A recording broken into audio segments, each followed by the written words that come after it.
¿Qué hay, profe? Buenos días. Hola Ángel, buen día. La clase pasada vi que preguntó por mí. La verdad sí no había podido conectar por temas de trabajo. Pero sí estoy viendo las clases, estoy sacando los apuntes bueno, la tarea que queda pendiente igual la tengo todavía por comprar. Ok, bien, Ángel, nada más lo único que te voy a pedir es que mandes un correo a la coordinación del maestro Ángel y me copias a mí, manifestando que no te has conectado por cuestiones laborales, ¿de acuerdo? Ok, está bien. ¿Sale? Porque para ver qué es lo que manifiestan ellos con el tema de las faltas y de las justificaciones, obviamente, pero sí es importante que les mandes correo, me copias a mí, y haces esa manifestación que no has entrado a clases por temas de trabajo. Ok. Listo. Por ahí vi que me escribiste, Kia, no sé qué me escribiste. No sirve tu micro, unos manos libres que tengas por allí y se soluciona el problema rápido. Hola Lorena, buen día, te saludo. Buenos días. Buen día, chicos. Bien, bueno, hoy vamos a ver un tema interesante, puesto que lo que, o el tema que nos toca como tal hoy ver, es la cuestión de la muerte como tal legal y las complicaciones de la muerte que vamos a estar, o que se van a estar resolviendo para una persona, ya sea en el hecho de muerte o en el concepto de poder morir de manera definitiva. Y en ese sentido, en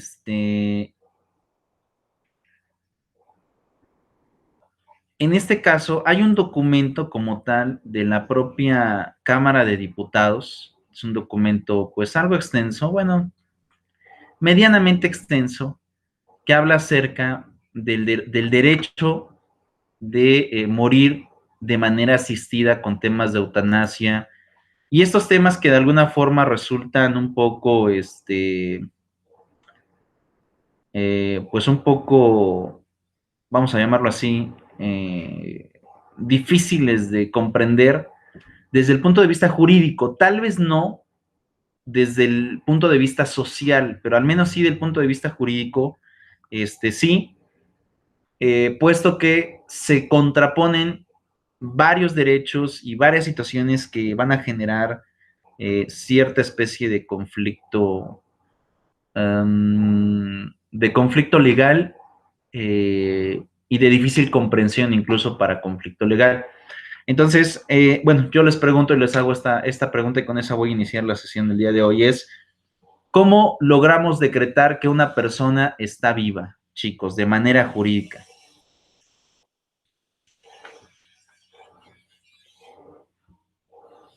¿Cómo decretamos a alguien que está vivo, jurídicamente hablando?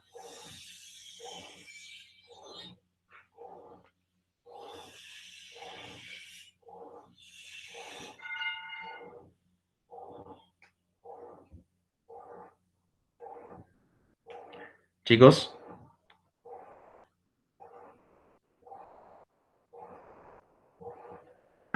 Quizás por las funciones básicas del cuerpo humano, ¿no? Que a lo mejor posiblemente hay personas en estado vegetativo o vegetal, perdón, que igual a lo mejor ya ni siquiera razonan, ya ni siquiera pueden pensar ni nada de eso, pero pues las funciones básicas del cuerpo las sigue realizando.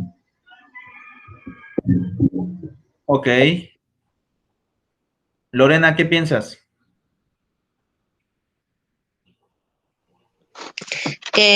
Bueno, como decía Ángel, con el estado vegetativo podría ser enlazado con los que quedan en estado de coma, pero Ok, pues aún los están manteniendo vivos. ok, bien, por ahí que creo que dijo, Con el diagnóstico de un experto en la salud, ok, bueno, de manera jurídica, el documento que nos decreta a alguien como vivo y como nacido es el acta de nacimiento. A través de esa acta es en realidad como se certifica que una nueva persona o un nuevo individuo acaba de tener o acaba de recobrar vida. Y este individuo va a requerir que pues obviamente se le otorguen todos los derechos y garantías que la propia Constitución establece, así como las leyes secundarias, el acta de nacimiento. Ahora, legalmente, ¿cómo decretamos a una persona como muerta? Acta de defunción. Muy bien, con el acta de defunción. Precisamente este documento es el que nos permite de alguna manera el poder decretar que un individuo pues ha perdido los signos vitales y pues sus obligaciones y derechos en algunos casos quedan extinguidos con el simple hecho de morir. No todos, ¿no? Por ejemplo, para aquellas personas que contratan seguros de vida, para aquellos que dejan derechos de pensiones, para quienes dejan de alguna forma testamentos o para quienes dejan incluso bienes intestamentados, ¿no? Es decir, no hay bienes adquiridos o enajenados por el de cuyos, pero este no logró dejar un testamento para ver qué iba a pasar después con sus propiedades. Ok, bueno, pero en este enlace básico, pues vamos a referirnos a lo siguiente. Bueno, ok, ¿qué es lo que sucede en los casos en que las personas llegan a tener algún tipo de padecimiento y algún tipo de condición físicamente hablando que va deteriorando conforme va pasando el tiempo su salud? Y en muchas ocasiones este hecho implica que a veces las personas decidan como tal, pues ya morir de manera, vamos a llamarle así, mental o interior. En el caso de los familiares, pues en algunos casos están a favor o están a lo mejor otros en contra, porque en muchas ocasiones empieza a conflictuar el hecho de que los hijos quieren hacer por los padres hasta lo imposible, ¿no? Por mantenerlos vivos. Y a veces ese amor, que es un sentimiento que jurídicamente no se puede decretar, implica tomar decisiones jurídicas, ¿no? En continuar con los tratamientos, postergar con los tratamientos, aun a pesar que aquel que los está recibiendo ya esté deteriorando pues con mayor frecuencia el tema de salud. Ahora, yo les pregunto a ustedes, antes de ver el documento que tengo aquí, tanto a Lorena, a Kia y a Ángel, ustedes chicos, ¿qué preferirían? ¿Preferirían morir sin dolor alguno?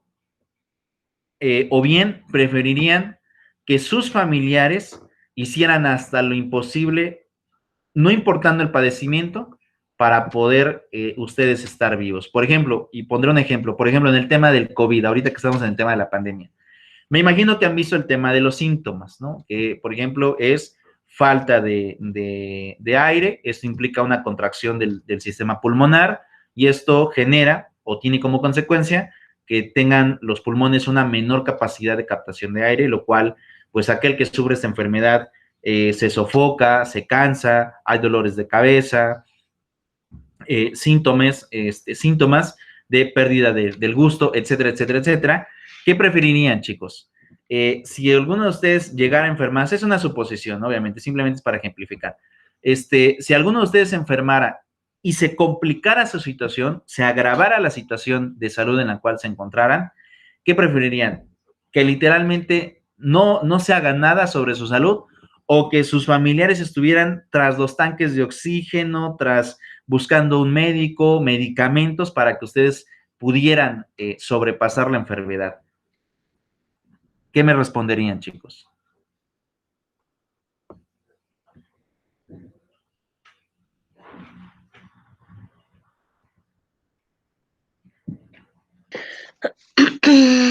La verdad,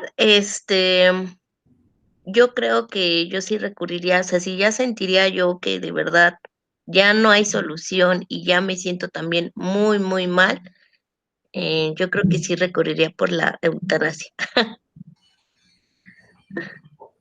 Ok, Es que, bueno, aquí hay un tema de controversia mucho porque entre lo que sufre el paciente y lo que sufre la familia. ok, bien, en efecto, también hay un problema fuerte. Por ahí hay un comentario de Kia, nos dice Kia, solo si fuera una situación en la que ya no hay remedio, sí preferiría eutanasia. Ok, hay una, hay una situación aquí en el tema de las enfermedades. Hay muchas enfermedades que causan como tal muerte, ¿no? Que causan como tal muerte. El problema aquí es que a veces esas enfermedades generan una especie de probabilidad de vida. No todas, y eso hago hincapié en eso, no todas en realidad causan como tal la muerte de manera directa. Un ejemplo de ello, aquellos que se enferman, por ejemplo, de diabetes, es una enfermedad que no tiene cura y que conforme va pasando el tiempo, la condición del sujeto se va cada vez agravando, cada vez agravando. Si se tiene un tratamiento adecuado, se puede postergar ese deterioramiento del cuerpo. Pero también dependemos de genética, de alimentación, de cuidados, depende de muchas cosas. Pero al final de cuentas, ¿qué sucede? Tarde o temprano, esa enfermedad que es la diabetes te va a ocasionar otra más en donde vas a tener una complicación. Ok, en algunos casos, ¿esas complicaciones pueden controlarse? La respuesta es sí. Pero también hay otros en donde el padecimiento va de manera degenerativa hasta culminar en el tema del fallecimiento. Por otro lado, en el tema del cáncer, ¿no? Es una enfermedad que clínicamente sí tiene cura, en base al tratamiento de quimioterapias y radioterapias. Ahora, el porcentaje de la cura en realidad también va a depender de muchos factores, de el periodo en el cual se detecta, del tratamiento, de la alimentación, de la resistencia y de la genética de las personas, depende de muchos factores. Pero ¿qué sucede? A veces las personas cuando ya tienen un padecimiento o si bien su genética no les ayuda, el deterioro es significativo y pueden morir, pero también existe la posibilidad de que puedan salvarse. Y así podemos ir hablando de muchas enfermedades, la insuficiencia renal, podemos hablar, por ejemplo, ahora, por ejemplo, del tema del COVID, ¿no? ¿El COVID es una enfermedad que causa la muerte? Sí, pero también tiene cura. A pesar de que no existen los sistemas de vacunación para prevenir la enfermedad, aquellos que se logran enfermar pueden reponerse. Depende también de muchos factores, del tratamiento, de la resistencia de los cuerpos, de la genética, de la alimentación, incluso de los hábitos, depende de muchas cosas. Pero en este supuesto, decía Lorena, es que en el caso de que yo ya la vea muy mal, dice, yo sí preferiría como tal el tema de la eutanasia. Ok, es decir que Lorena se esperaría, en el argumento que me dio, Lorena se esperaría a tener los síntomas o a que la enfermedad se agravara para decidir, ¿cierto, Lorena? No, bueno, en mi caso es, o sea, de si ya no hubiera ni siquiera algún remedio, no habría alguna salvación, pues ya sería por lo de la eutanasia. Ok. Ujú. Bien, pero como lo comenté hace un momento, todas las enfermedades, todas, hay un porcentaje más o menos de salvar la enfermedad y más o menos también de perderle el fallecimiento. Por eso te hice la pregunta, ¿tú esperarías hasta ese momento para decidir? ¿Hasta cuando ya tengas la enfermedad? Yo creo que sí. Ok, bien, listo. Te escucho, Ángel.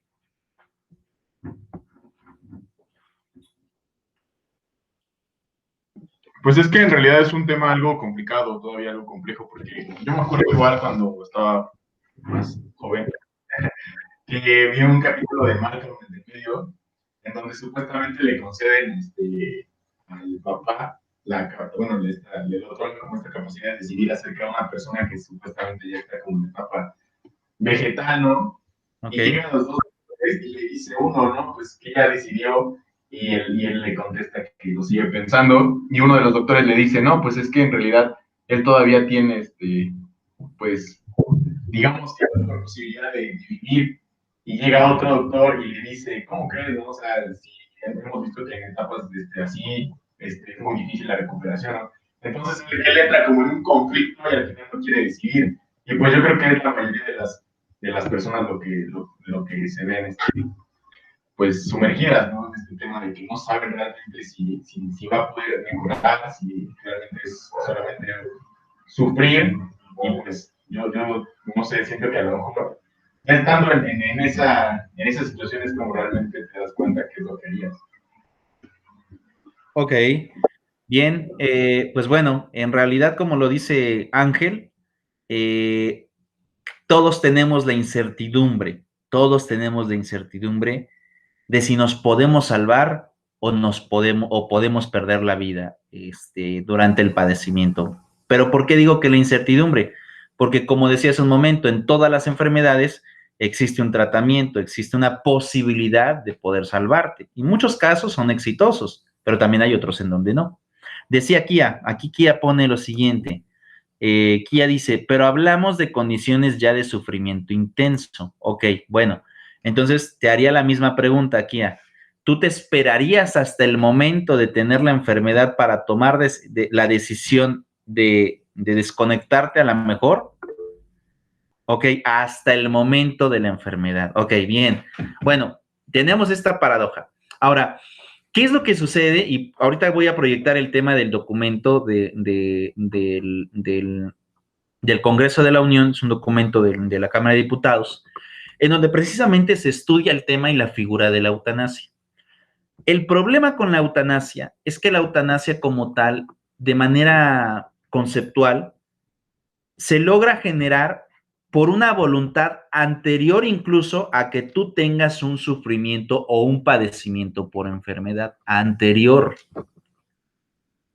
No en el momento de que ya estás sufriendo, de que saben que ya estoy sufriendo mucho, desconéctenme, no, sino es anterior a eso, anterior incluso a que tengas el padecimiento. Por eso les preguntaba, bueno, si esta es la condición del tema de la eutanasia, de que tienes que generar la voluntad antes incluso de tener el padecimiento, y la mayoría de ustedes me contestaron que en realidad se esperarían hasta el momento del padecimiento, yo les preguntaría, ahora la pregunta va sobre esto, ustedes de manera voluntaria, antes de sufrir algún tipo de enfermedad, solicitarían a través de documento jurídico que sus familiares no buscaran la preservación de la vida si es que existe sufrimiento durante este padecimiento X? Es pregunta.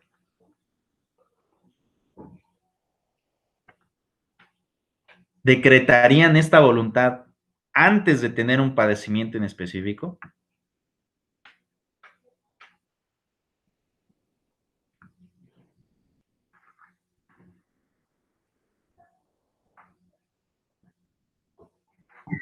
No, o sea, yo la verdad diría que no, y ya que hasta el momento que mi familiar decida, o sea, si me ve muy mal, pues ya de plano que decida él. Ok, bien, dice Ángel, yo no decidiría, pero esperaría hasta que el momento decida tu familiar. Dice Kiabet, solo si pudiera especificar cláusulas. Ok, ¿qué tipo de cláusulas te refieres, Kia? Explícanos un poquito más acerca de tu punto de vista. Lorena, te escucho. Yo si hubiera la manera de solamente en dado caso que aún viviera mi mamá, y yo siento que la única persona que confiaría sería en mi mamá si tomara la decisión correcta, porque ni siquiera en algún futuro cercano a algún esposo. Ok, bien. Ok, no un esposo. Ok, bueno, eso también es importante y qué bueno que lo tocaste, Lorena, porque todo esto que estamos fragmentando sirve de preámbulo precisamente antes de leer el documento que les decía, pero algo muy importante, en los contratos de matrimonio hay una diferencia incluso con los temas de concubinato. Les explico por qué. Porque recuerden que el contrato de matrimonio especifica que consiste en la ayuda mutua, así como también en la preservación de la especie. Eso dice el Código Civil y demás cosas que te establece el contrato de matrimonio dentro del Código Civil. ¿Qué es lo que sucede? Cuando tú tienes un padecimiento de esta naturaleza, de manera fáctica, y aquí diré esto, porque sí sucede, de manera fáctica, no es legal, pero de manera fáctica, los propios médicos te dicen o le externan a los familiares, ¿quiere que continuemos o mejor desconectamos? ¿De acuerdo? Eso es lo que comúnmente sucede. Es una especie de eutanasia, ¿de acuerdo? En realidad, pero no está regulado en la ley. Eso no está regulado en la ley. Simplemente sucede ya en el momento. Pero ¿qué pasa en estos casos? Legalmente, ¿de acuerdo? Como no está regulado,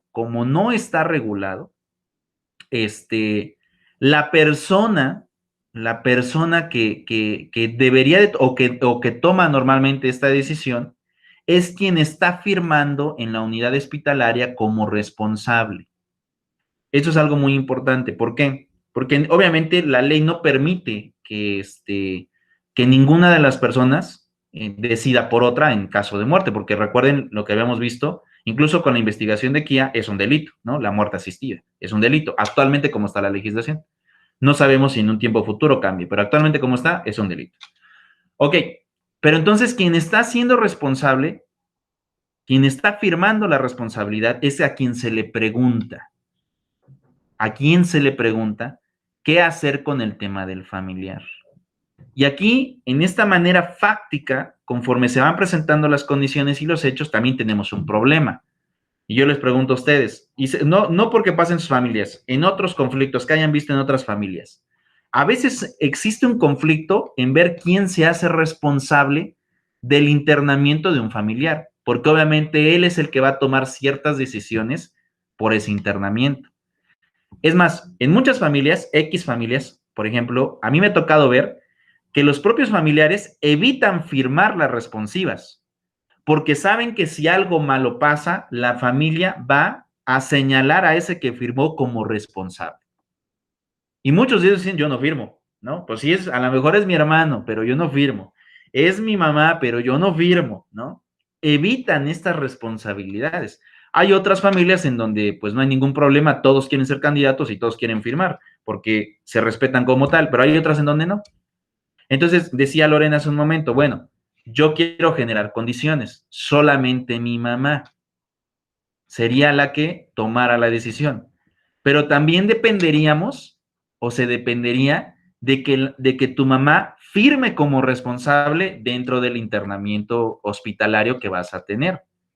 ¿Y eso qué genera? No sabemos si tu mamá quiera firmar esa responsiva. ¿Me voy explicando? Sí, profe. Entonces, resulta todavía aún más complejo. Aunque bueno, y lo que decía hace un momento con el tema del concubinato, pasa exactamente lo mismo que en el tema del matrimonio. ¿Por qué? Porque no está regulado el tema de la muerte asistida. Eso no está regulado. Por lo tanto, si el concubino firma como responsable del internamiento hospitalario, a quien le preguntarían sería a él, siempre y cuando firme.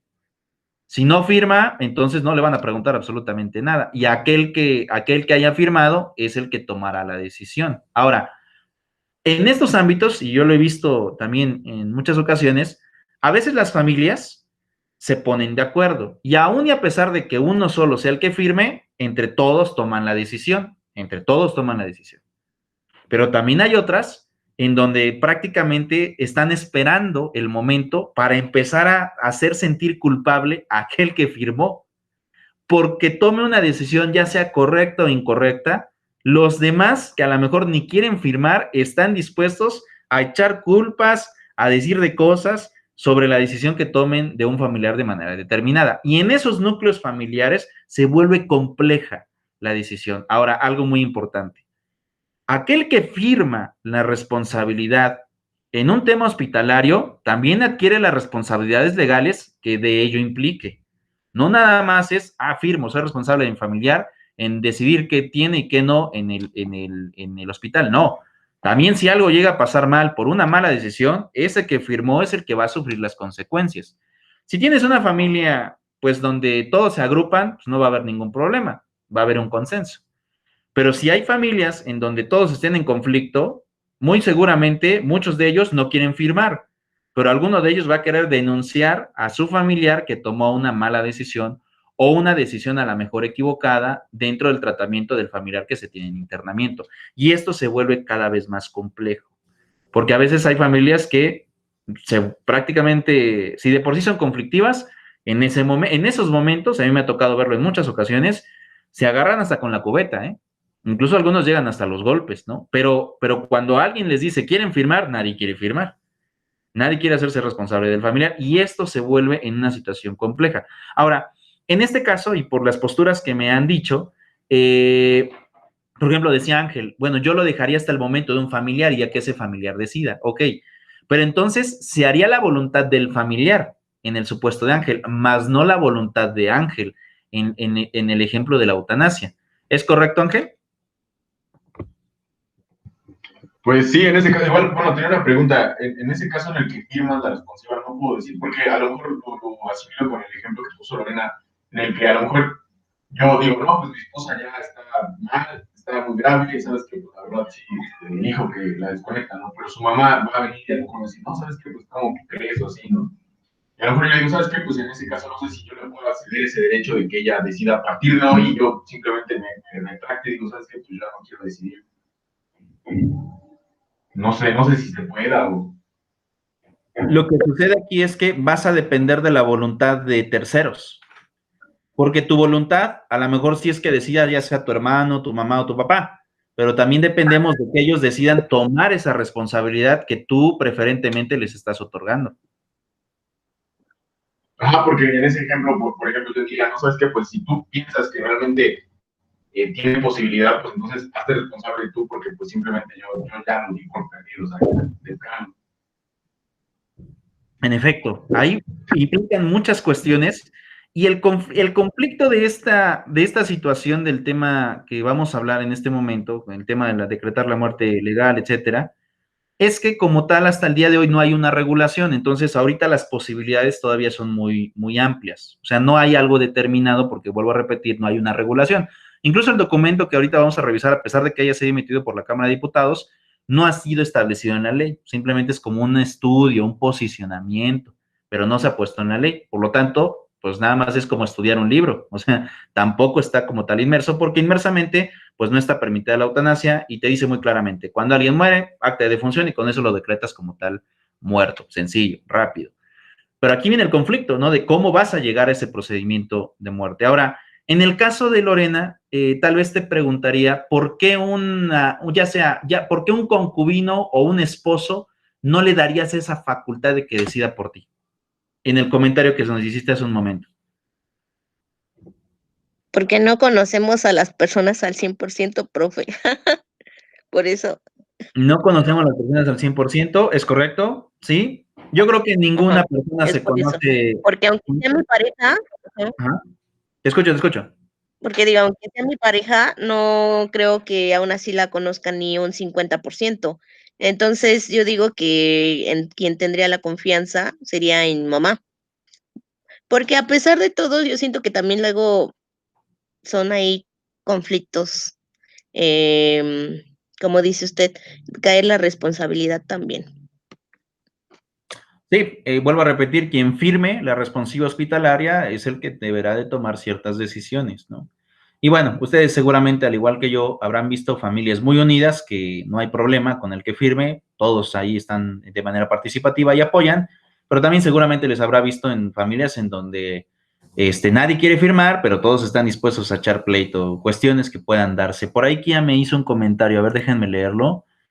Dice Kia, especificaría las condiciones en las que sí podrían, por ejemplo, un estado vegetativo o estando en etapa final con una pérdida de conciencia. Ah, ok, todavía eres más específica. Perfecto, me queda claro. Y dice posteriormente, es cierto, porque no se puede obligar a otra persona a tomar la responsiva de firmar. Sí, nadie puede firmar. A pesar de que yo le quiero dar esa facultad a un familiar, a lo mejor ese familiar dice yo no, y también está en su derecho en decidir si sí firma o no firma la responsiva. Y dice también Kia, o también los familiares se pueden aprovechar en cuestiones de herencia. Bueno, en realidad, el tema de decidir sobre alguien como tal en la herencia no impacta, porque la herencia solamente se puede determinar a través de testamento, o si no hay testamento, a través del orden o del orden prelativo, que es la palabra correcta, el orden prelativo el tema de la herencia para el tema de los bienes. Ahora, dice aquí, sí, porque los matan. Bueno, esa es sobre la decisión fáctica del sujeto y la condición. Y ya pasa más rápido la herencia. Bueno, creo que, a ver, Kia, a ver, déjame descifrar si lo estoy comprendiendo bien con lo que me estás poniendo. Quiero pensar que tú estás manifestando, por ejemplo, cuando hay familias que lejos de ver los lazos familiares que son de manera moral, porque vuelvo a repetir, eso no legalmente no se establece, pero digamos que lazos familiares, como que ven el tema de las conveniencias, ¿qué conviene a nosotros, no? El mantener a nuestro papá vivo todavía para que siga administrando sus bienes, o ya nosotros adquirimos y enajenamos los bienes de los cuales él tenga activos, ¿no? Me imagino, no sé si te refieras a eso, a la ambición de las personas, no importando los lazos familiares en los que se encuentren. ¿A eso te referías? ¿Lo comprendí bien como tú lo estás pensando? Ok. Bueno, pues son situaciones que a veces llegan a darse, ¿no? Para que se den una idea cómo es que se toman las cosas en ciertos momentos y ciertos posicionamientos. La verdad es que en ocasiones existen algunas maneras de, ¿cómo ponerlo? Pues sí, en realidad de que hay familias demasiado complejas, ¿no? Hay familias en las que no les importa ni siquiera papá y mamá, no les interesa, ¿no? Lo único que quieren como tal es sacar un beneficio o un provecho que les pueden dejar a estas personas por ciertas situaciones. Y bueno, pasan muchas ocasiones, ¿no? En el tema cuando hay seguros de vida, estos seguros que se pagan, hay muchas cosas que pueden influir en la finalización de una persona como tal. Pero bueno, como podrán darse cuenta, es complejo, o sea, no es tan sencillo de analizar y no es tan, pues tan fácil en realidad de poder, de poder digerir este tipo de temas. Tal vez ahí les preguntaría en este supuesto. Ahorita que nos decía Lorena que a una persona que sea su concubino, su esposo, no lo va a conocer nunca al 100%, yo les pregunto a ustedes, a sus papás, a sus hermanos y a sus mamás, ¿los van a conocer al 100%?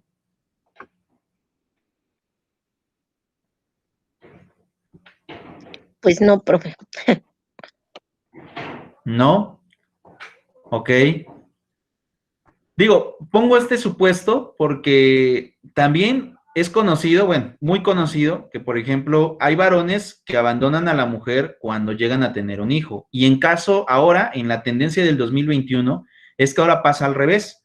Hay mujeres que abandonan a sus hijos con los papás sin tener ningún tipo de consecuencia. Entonces, en este supuesto, ahora con los signos de igualdad y lo demás, tenemos realidades para ambos sexos. Entonces, yo les preguntaría, por ejemplo, si a ti, un ejemplo, si digamos que tu mamá te abandonó de pequeño y al final te reconcilias con tu mamá y se piden perdón y demás, ¿confiarías en ella tu vida en un tipo de padecimiento? Aún a pesar de que ya se reconciliaron, ya se pidieron perdón, ¿confiarías en ella? En ese supuesto no, incluso en el supuesto que también menciona aquí que por la herencia y demás, ahí hay controversia en esos dos puntos. Ok, les voy a poner un ejemplo que seguramente habrán visto en muchas series, ahora que están, bueno, que estuvieron de moda, ya no, pero que estuvieron de moda el tema de las narcoseries, ¿no? Por ejemplo, el tema de la vida de Pablo Escobar, ¿no? La mamá de Pablo Escobar convivía con su hijo, porque vivía con él, así como también convivía con sus nietos y convivía con su yerna. Y cuando muere este personaje, el propio hijo de Pablo Escobar manifiesta que cuando van a ver a los representantes del cártel de Cali, quien estaba aliado con esa gente era su propia abuela. O sea que la abuela es quien entrega al hijo para que pueda morir. Y ella poder, y dice que él mismo lo dice, lo ha dicho en muchas entrevistas, lo primero que exige son ciertas propiedades de manera determinada. Imagínense. Ahora, estos núcleos que a lo mejor vemos en la ficción, pueden pasar en la vida real. Yo les estoy dando un ejemplo en estos casos. ¿Cómo es que una persona que de alguna forma o de manera natural no tendría el por qué, pues, quebrantar la confianza del hijo, al final por ambición la quebranta y prefiere darle lado a otra organización y tratando de quitarle todo a sus nietos y a su yerna. Entonces, dense cuenta hasta dónde llegan algunos parámetros de ciertos familiares. Ahorita que decía aquí, bueno, es que la familia es quien debe de tener. Lorena decía, bueno, yo se lo dejo a mi mamá, pero en el caso de este sujeto, pues como que la mamá no fue tampoco tan loable o tan leal al hijo, aun y a pesar de que existe el lado consanguíneo, no fue tan leal y prefirió darle el lado al tema de las posesiones. Y esto resulta complicado. Decía ahí, por ahí creo que me escribió, Kia decía, ouch, bueno, eso pasó en la historia de este personaje icónico para mal, o sea, icónico para mal, en la historia del país de Colombia, y que bueno, ha tenido esa historia, trascendencia también en lo que hoy vivimos en el caso mexicano. Pero para que se den una idea de lo complicado que es, a lo mejor depender de las decisiones que llegamos a tener de otras personas. Listo, bueno, sobre ese ambro, o sobre ese tema, nos vamos al tema del documento que les decía que tengo preparado para hoy. Lo vamos a aumentar. Vamos a aumentarlo al 150%. Y vean, en contexto se llama este documento y dice, ¿la muerte tiene permiso, eutanasia o el derecho a la muerte digna? Porque aquí en el documento habla precisamente acerca de este derecho, lo ve como un derecho. Este es el Centro de Estudios Sociales y de Opinión Pública, pertenece a la Cámara de Diputados, es un documento público, es gratuito, ustedes lo pueden buscar en temas de internet. Es más, ¿quieren que se los ponga a ustedes como material de apoyo en la clase de hoy, en el Classroom, chicos?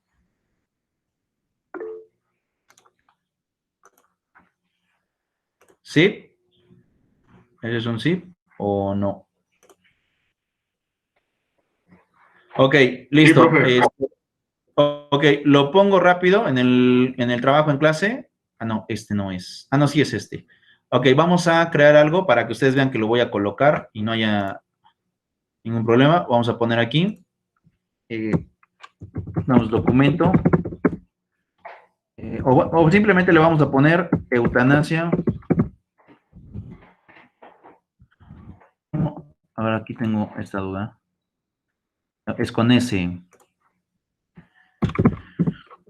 O muerte asistida. ¿De acuerdo? Y vamos a agregarlo. Le doy vínculo. Control V. Ok, hay un problemita, chicos.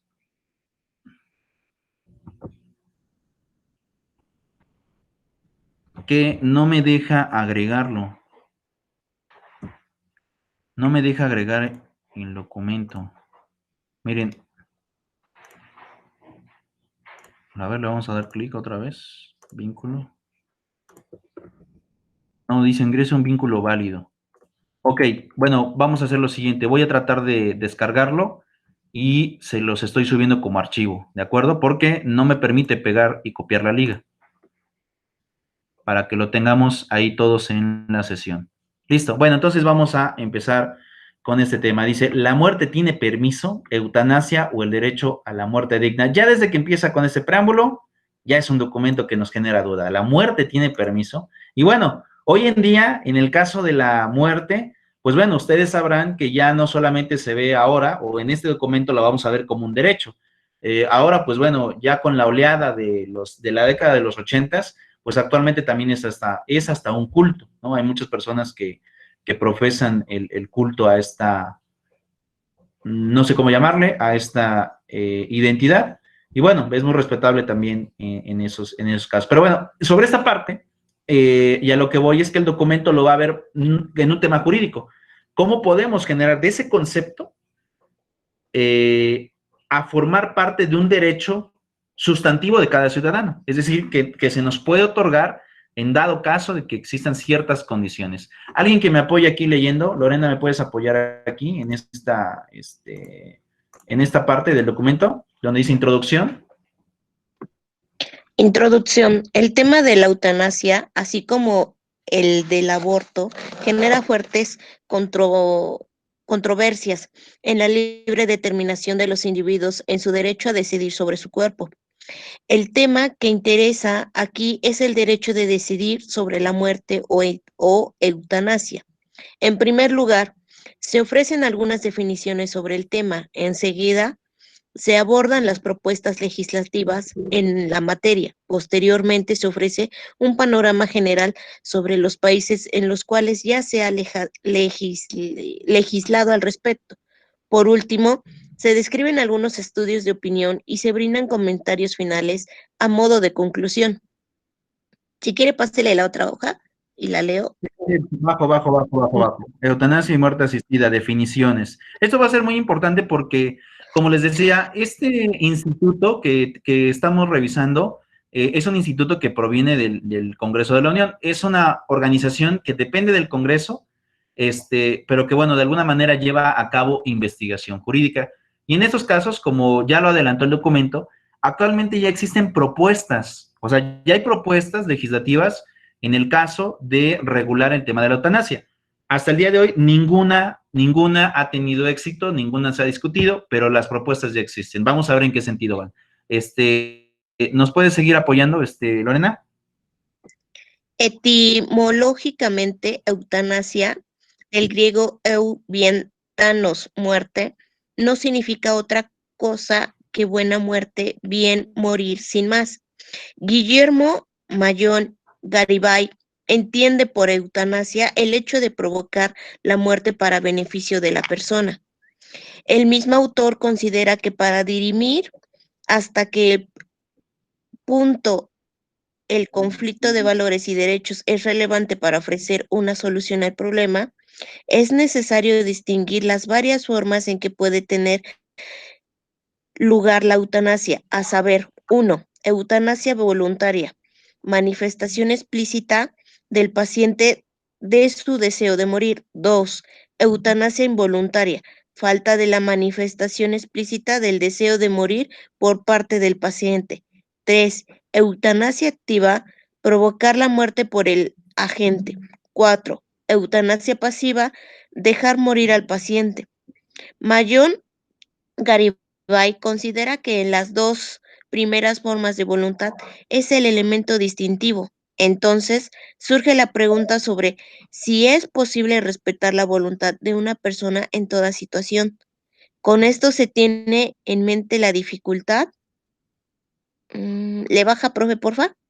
Sí. ¿Bajo? Sí. Dificultad, Sí, ahí. gracias. De distinguir entre creencia y hecho. Esto es, cuando se cree o se sabe con certeza que llegó el momento de respetar la voluntad de muerte de una persona, las opciones son las siguientes.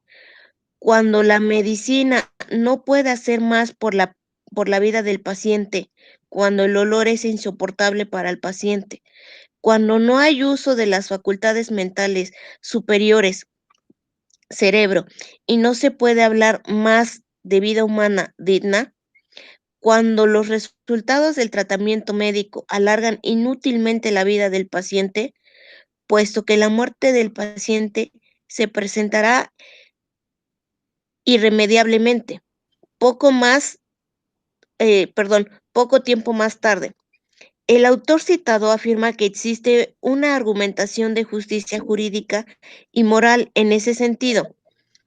Explica que si bien el derecho no obliga a nadie a terminar con la vida indeseada, puede permitir, apelando a la bondad de alguien, atender las expectativas de calidad de vida de una persona en particular y procurar su ¿Le puede bajar, profe, porfa? ¿Tú? Finalización. Su finalización, así se resolvería el conflicto de derecho a la vida, sentido jurídico, y derecho a elegir sobre la vida, sentido moral. Es necesario. Ahí le vamos a parar tantito y me voy a ir un poquito más arriba, que tiene que ver con las causas, estas 3 primeras causas, o estas 4 primeras causas de cuestiones de eutanasia. La primera dice, la eutanasia voluntaria, manifestación explícita del paciente de su deseo a morir. Esta incluso puede integrarse, como ustedes lo decían, hasta el momento en que ya tengan el padecimiento o sufrimiento en específico. Y en este sentido, pues creo que, o quiero pensar que la mayoría de ustedes se refería al tema del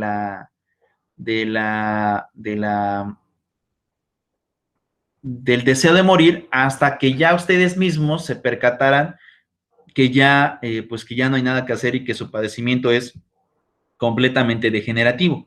Entonces, esa podría ser una. La eutanasia involuntaria, falta de la manifestación explícita del deseo de morir por parte del paciente. Ahí ya estaríamos hablando de que alguien más decidiera por ti. La eutanasia activa, que ahí sí ya es provocar la muerte por algún tipo de agente, cuando ya, pues ya de alguna manera, se genera algún tipo de tratamiento para que el paciente pues ya finalice, o la eutanasia pasiva, que es simplemente no hacerle nada, ¿no? Aunque esta creo que es más, o genera más agonía, en donde el paciente ya simplemente está tratando de sobrevivir, pero en realidad médicamente ya no se le está suministrando ningún tipo de, pues ningún tipo de sustancia. Y esta es como que la más usual en el caso de ciertos enfermos, ¿no? Por ejemplo, aquellos que llegan a tener algún tipo de coma grande.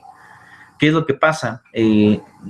No se logran sacar estos estados hacia las personas, y simplemente lo dejan, ¿no? Es decir, ya no le suministras medicamentos, o como dice Kia, dice es omisiva, sí, no hay ningún tipo de suministración ya de medicamentos y lo dejas padecer.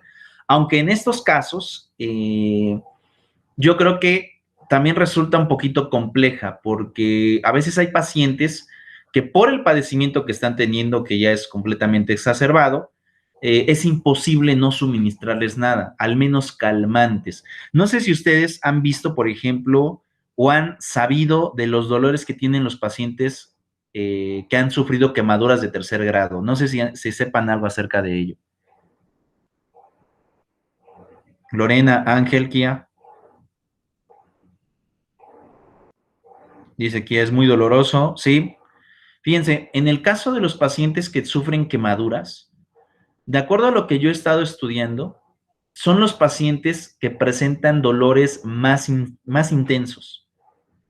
Es tan intenso el dolor que llegan a presentar que en muchas ocasiones, o sea que en demasiadas ocasiones, se les llega a suministrar morfina y el paciente aún dormido logra sentir dolor.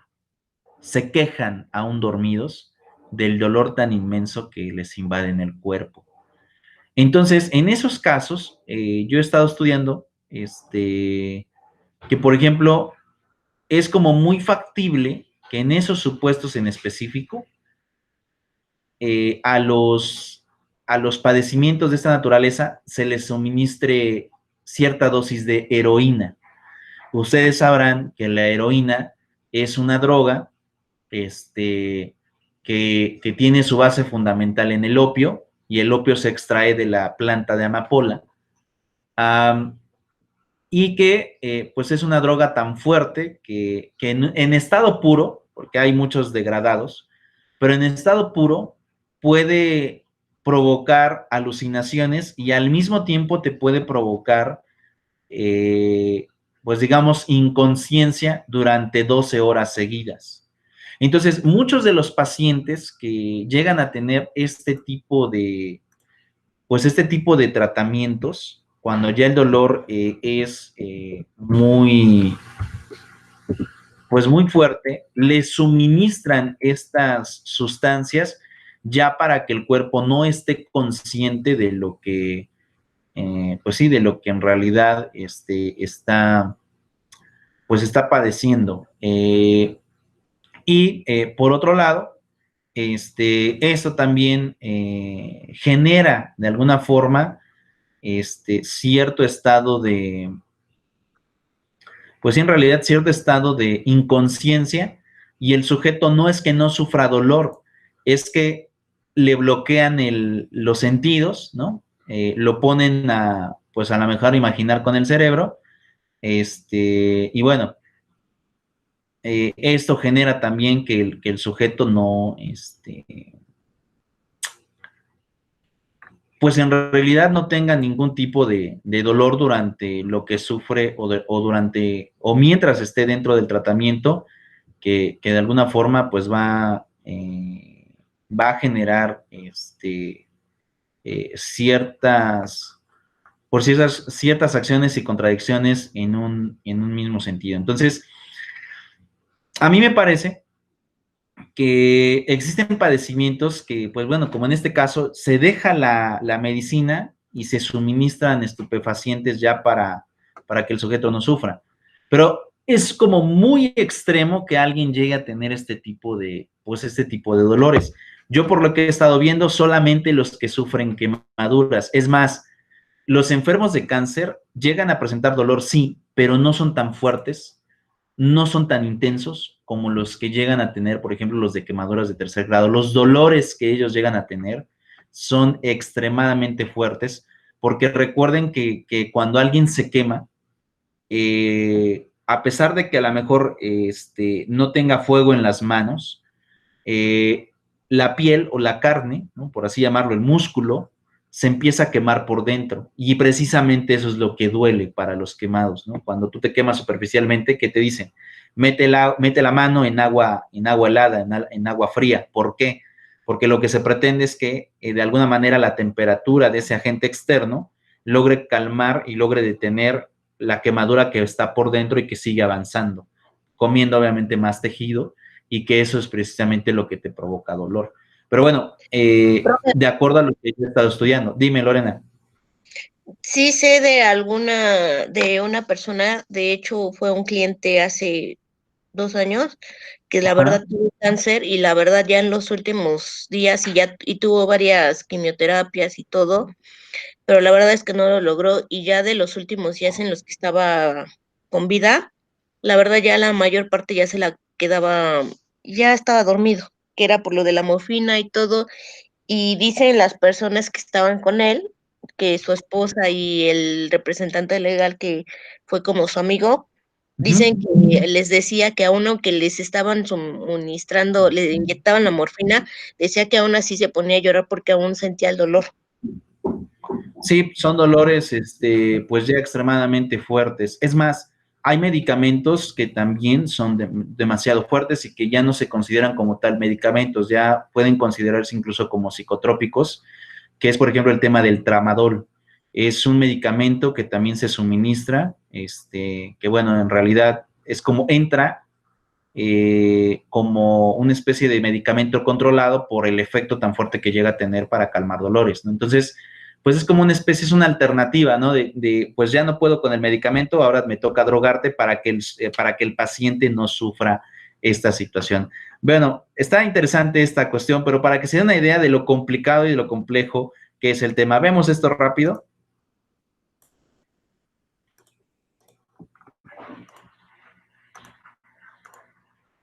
Que aquí se hace un voluntariado de cuidados paliativos, y me llamó tanto la atención que decidí venir para verlo con mis propios ojos y ver si yo era capaz y podía ayudar, porque también me parecía algo muy complejo. Yo estuve aquí 10 meses y son 10 meses de mi vida muy especiales, muy de no olvidar, imposible olvidar. Ha habido veces que ha sido muy importante cómo hemos podido ayudar a los pacientes que venían con situaciones difíciles, que venía con sufrimiento y cómo en cuidados paliativos hemos sido capaces de aliviar ese sufrimiento. Cada día que estás aquí es un día nuevo, es ilusión por vivir. Después de esa experiencia decidí quedarme y que esto era lo mío y que realmente me hacía muy feliz, o sea, salía más contenta de lo que entraba. La sociedad progresista es la que atiende a sus ciudadanos más pobres, más viejos, más enfermos, más indefensos. Eso es el progresismo de verdad. Atender a los más necesitados.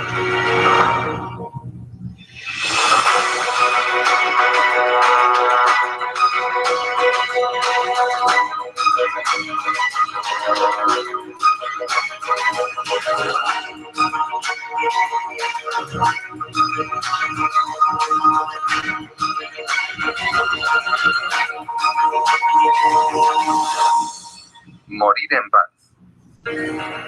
Cuidados paliativos versus eutanasia.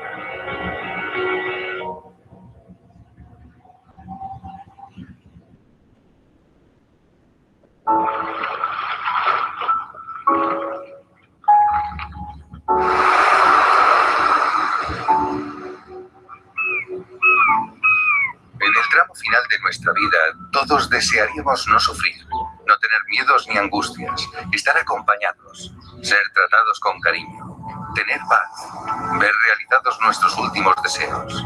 ¿Una utopía? ¿Existe algo parecido a esto?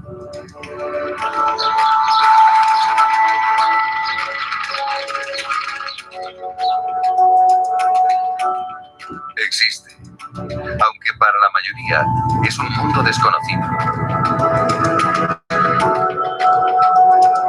Es el mundo de los cuidados paliativos. Entrar en él puede ser una sorpresa.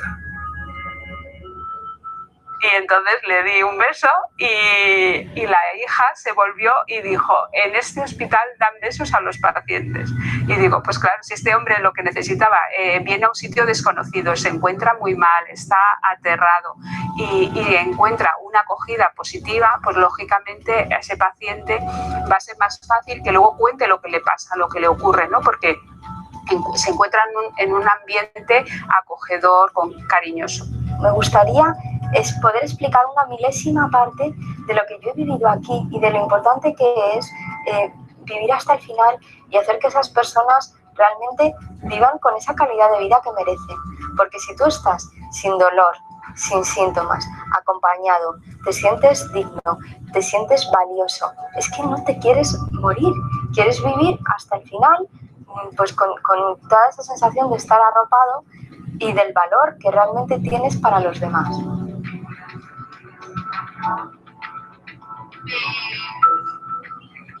Lo que hacemos en paliativos es poner el broche de oro a la vida. Eso sí que lo decimos mucho. Pues eso, porque a lo mejor toda la vida ha sido un poco anodina y tú le das ahí pues ese detalle final que la hace bonita, que la embellece y que le da valor a los demás. Los cuidados paliativos mejoran la situación de los pacientes en situación de enfermedad avanzada porque el abordaje es multiprofesional, con trabajadores sociales, con psicólogos, enfermeros, médicos. Es una forma de mucho en trabajo en equipo. Los fármacos, es verdad que el manejo de fármacos derivados de la morfina, opioides, ha mejorado mucho, se conoce mucho más, se investiga mucho más, pero lo que más ha mejorado probablemente es que el abordaje de los pacientes es muy precoz. ¿Qué es lo que el paciente va a querer que se le haga y no se le haga cuando su enfermedad avance y a lo mejor no tenga capacidad para tomar decisiones? Esto es libertad y esto es autonomía y no la eutanasia. Una de las cosas buenas que tenemos en paliativos es que tenemos a veces tiempo para despedir, ¿no?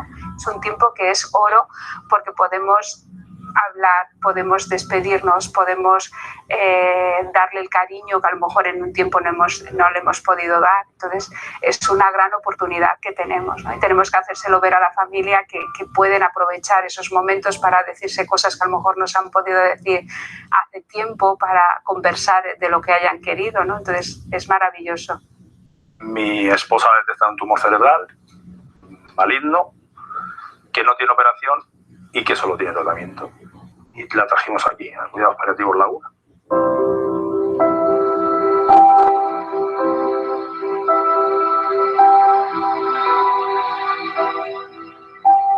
Yo no sabía qué era esto. Yo cuidados paliativos los reconocía como que viene la gente a fallecer. Y ya está. Eso es lo que yo reconocía, o yo creía que era esto. Y a partir de ahí te das cuenta de que una vez que pasas la puerta, esto es otro mundo, no es eso. Es todo menos eso. Y estuve durante 10 meses. Estuvimos aquí, bueno, pues viviendo, luchando mucho, pero viviendo mucho, con muchos momentos buenos, muchísimos, con mucha felicidad, con mucha ayuda, sin sufrimiento, sin dolores, ¿sabes? Recuperando mucha vida que en casa no podíamos tener, lógicamente, porque los cuidados paliativos lo bueno que tiene es que al enfermo le da mucha calidad de vida. Entonces, durante esos 10 meses que estuvimos aquí, pues tuvimos una familia, que eran los que trabajaban aquí. Cuando yo vine aquí, mi mujer no descansaba. No dormía apenas, comía fatal. Cuando mi mujer entró aquí, empezó a descansar, empezó a comer, se reía con las auxiliares, con las enfermeras, con los celadores. Y eso es algo que no puedes olvidar. Eso es muy difícil de olvidar. Imposible olvidar. Pilar y Pedro formaban un matrimonio unido. Otros, en cambio, han sufrido en su vida maltratos, violaciones, drogas o delincuencia. ¿Qué pueden hacer los cuidados paliativos en estos pacientes? Bueno, Isabel era también un caso de una chica, pues también violada por... lo puedo contar, además dar su nombre, porque ella estaba encantada de que contásemos la historia y de hecho escribió un pequeño relato con toda su historia y quería que fuese contada. Su padre abusaba de ella sexualmente y de pronto pues lleva una vida pues saliendo, entrando de la cárcel, prostitución y drogas. De hecho, a 2 de sus hijas no las conocía, no las había llegado a conocer porque nada más nacer se las quitaron. Y de pronto le dicen que tiene cáncer y de pronto llega a un hospital donde tiene a un psicólogo que le ayuda a gestionar la culpa, tiene un trabajador social que se preocupa por todo lo que ha sido su vida, tiene un capellán, a un médico que le quita los síntomas para que pueda trabajar y pensar en todas estas cosas. Y entonces ella se reencontró con sus hijas y contó su historia y decía, es que ahora puedo vivir. Dice, qué rabia, ¿no? La de vida que he perdido, pero me da igual haberla perdido porque ahora puedo vivir. Y eso que estaba en una cama y se sentía satisfecha de poder contar su historia y de enseñar al mundo de que ese no era el camino y de que la gente aprendiese, ¿no? Si los paliativos cosechan tantos éxitos, se debe en parte a la ayuda desinteresada, a veces heroica, de los voluntarios. Rocío es psicóloga, pero en este hospital ejerce solo como voluntaria en su tiempo libre. También hay jóvenes paliativos, ¿no? Te hace valorar muchísimo la vida, te hace, no sé, sales diferente, sales te ayuda en tu propia vida de, tengo que vivir bien para morir como esta gente, ¿no? Que es morir bien al final. Es verdad que hay momentos duros, ¿no? Porque al final estás en constante contacto con la muerte, pero si tú te preparas para ello, sabes que realmente ellos van a morir bien, porque aquí mueren muy bien. O sea, es un lugar que se les cuida muchísimo y ellos lo agradecen al final, tener este final de la vida, ¿no? Hago una pequeña pausa y regreso con ustedes. A ver, chicos. Vamos sobre esta situación. Bueno, yo les preguntaría, ¿creen que sea fácil el poder saber que un familiar va a fallecer, X familiar? ¿Creen que es fácil?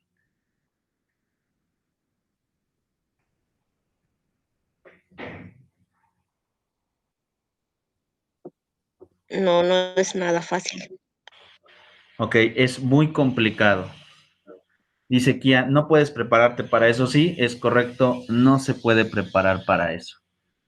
Pero al mismo tiempo, tal vez les preguntaría, ok, no es fácil, y a mí me parece que también en el momento en que decides tomar este tipo de opciones, ya sea la eutanasia o algún otro tipo de tratamiento para que tu familiar pues se salve, ¿no? Cualquiera de las dos decisiones, a mí me parece que es sumamente difícil. Y bueno, si no te puedes preparar para esas situaciones, tal vez la pregunta sería, ¿cómo creen que una persona puede determinar previamente qué hacer con su padecimiento o qué hacer con su cuerpo en dado caso de que se presente en una situación compleja o difícil? ¿Creen que también tomar esa decisión resulte también difícil de tomar? ¿Es complejo, difícil?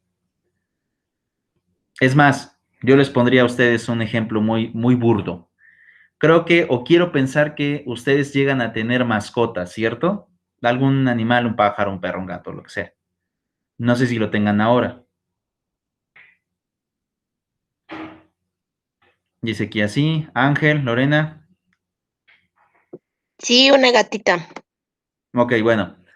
Si sufriera este animalito que pues ustedes tienen como mascota algún padecimiento que lo pondría en peligro, ¿qué tan difícil es tomar la decisión cuando les dice el veterinario, ¿saben qué? Pues hay que dormirlo porque ya no hay nada que hacer. ¿Creen que es difícil? ¿Les costaría a ustedes tomar una decisión así con una mascota que actualmente tienen?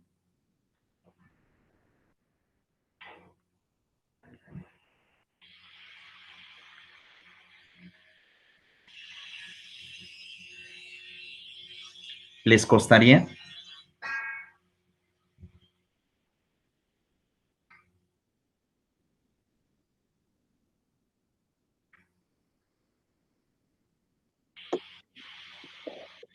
Sí, bueno, a mi parecer sí costaría mucho.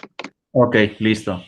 Dice Kia también, dice, sí, por la idea del sufrimiento, diría que sí. Bueno, ahora les pregunto, si un animal o una mascota, que obviamente tiene menor valor que una persona o un familiar que ustedes quieren mucho, si con una mascota les es complicado tomar una decisión de esta naturaleza, ahora imagínense lo complicado que sería tomar una decisión con un familiar.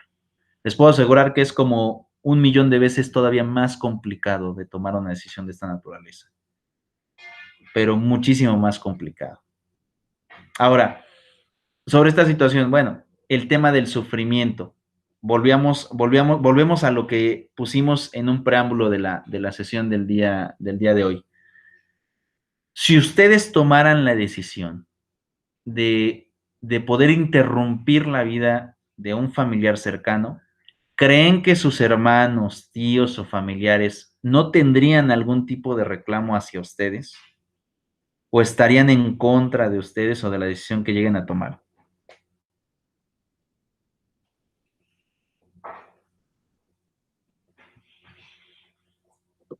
Sí habría algún problema porque siento que te responsabilizarían, culparían bueno, dependiendo de la familia, pero yo creo que si fueran el supuesto mío, que fuera mi familia, yo creo que me dirían, es que no lo debiste de hacer porque pudo haber estado más tiempo, porque pudimos haber hecho esto, porque no sé qué.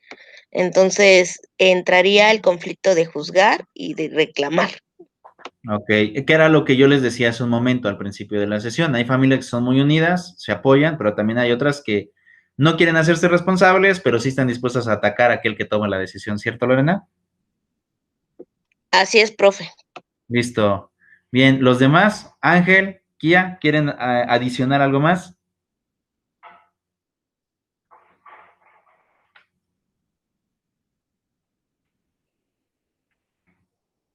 Pues en mi caso siento que tal vez no, porque a lo mejor se daría en cuenta, ¿no?, que se llegó hasta las últimas consecuencias, a lo mejor hasta el último, ¿no? Y pues obviamente a lo mejor respetaría, ¿no? Si en dado caso, dependiendo quién llegue a tomar la decisión. Ok, bien. Dice Kia, se tendría que tomar o se tendría que platicar con el paciente para ver las consecuencias y para saber su voluntad. Ok, pero también hay enfermedades en donde el paciente ya no tiene conciencia. Por ejemplo, me acuerdo mucho de este paciente, seguramente habrán escuchado de este cantante, por poner ejemplos muy, muy generales, de este cantante llamado Gustavo Cerati. Es un cantante que estuvo en una agrupación en los años 80, 90 llamada Soda Stereo. que se mantuvo en estado de coma alrededor de, creo, como 8 años, desde el 2012, 2013 o 2014, ya no recuerdo con exactitud, cuando él estuvo en estado de coma y falleció recientemente. Ahora, ¿qué pasa en estos casos? La familia nunca quiso desconectarlo porque aún los médicos le estaban o trataban de regresarlo a la conciencia y bueno, de alguna manera, pues él tampoco, o el cuerpo como tal, también estaba luchando por mantenerse vivo. Entonces, ¿cómo platicas con esas personas que a lo mejor están inconscientes y que pues obviamente no puedes conocer su voluntad de si ya quieren como tal, pues dar fin a su sufrimiento o continuar peleando y luchando para poder salvarse? Entonces, resulta complicado, ¿no? En realidad el poder incluso platicar con el paciente, el platicar con qué es lo que, pues qué es lo que él pretende, para su, pues para su beneficio o perjuicio, según sea el caso, porque pues como tal hay algunos pacientes que ya no pueden responder. Es más, a sesiones pasadas yo les explicaba que el propio Código Civil establece dos tipos, el Código Civil Federal establece dos tipos de incapacidad. Una de ellas es la natural y la otra es la legal. La legal es cuando a través de una sentencia y de un juicio de interdicción se logra decretar a una persona pues ya como incapaz, que no está en sus facultades mentales para poder tomar decisiones sobre sí mismo y sobre sus bienes o su patrimonio. Y en el caso de la discapacidad natural, es cuando se sufre un padecimiento que los saca de su contexto. Por ejemplo, yo les preguntaría, en el caso de los enfermos de esquizofrenia o, por ejemplo, de estas personas que sufren algún tipo de enfermedad que limita la comprensión, como por ejemplo el tema del síndrome de Down, que a pesar de que son conscientes, no tienen a lo mejor la conciencia al 100% como lo tendría una persona, entre comillas, normal, por el padecimiento genético que llegan a presentar, ¿no?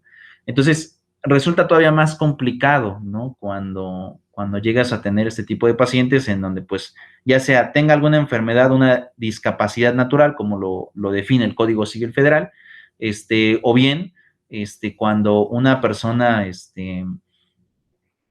pues ya no tiene conciencia de lo que está pasando y pues queda en manos de los familiares el decidir si se continúa o no con el tema del tratamiento. Yo les ponía el ejemplo de este cantante, de Gustavo Cerati, es un cantante pues famoso en la época de los 90s, ¿no? En los 80s, ahora pues ya a lo mejor ya los muchachos ya a lo mejor ya ni lo conocen, pero en aquella época pues era muy famoso y así pasó, ¿no? A pesar de que estaba en estado de coma, es decir, no tenía como tal a lo mejor un padecimiento muy grave, simplemente estaba en estado de coma, los familiares nunca quisieron desconectarlo, ni nunca quisieron decirle hasta aquí, sino lo postergaron. Y bueno, al final el propio cuerpo tuvo ya una falla y así es como fallece, pero pues bueno, al final de cuentas se mantuvo la forma de poder tratarlo en vida. Es una situación compleja, ¿no? Y bueno, en el contexto que lo estoy manifestando, como podrán darse cuenta, no es tan sencillo poder tomar la decisión. O sea, y a eso iba, incluso con el tema del estudio decía, ya hay varias propuestas en el legislativo, pero no se han votado. Y seguramente no se han votado porque también los diputados han de entrar en conflictos a la hora de decir, oye, esto no está tan, pues no está tan sencillo de decir, pues ¿sabes qué? Sí tienes derecho, ya se acabó, ya cada quien que decida. No, o sea, implica muchas situaciones que probablemente la ley, aún a pesar de que lo regule, dejará por de lado, o a lo mejor será omisa en otras cosas que seguramente la legislación podrá ser incompleta a la hora de tratar regularlo. Pero bueno, para que se den una idea de lo complejo que es en realidad. ¿Cómo ven, chicos? Bueno, terminamos de ver el video, ¿no? Ahorita que hice la pausa y regreso con ustedes, ¿no? Ahorita con el tema de los tratamientos paulativos y esos tratamientos que se dan, pues, para los pacientes que de alguna manera tratan de darle, pues, este derecho de de muerte digna, por así llamarlo. Lo voy a poner entre comillas, porque no sé si en realidad se puede hablar de una muerte digna, cuando al final de cuentas una persona pues tiene un padecimiento de esta naturaleza. Pero bueno, regreso entonces.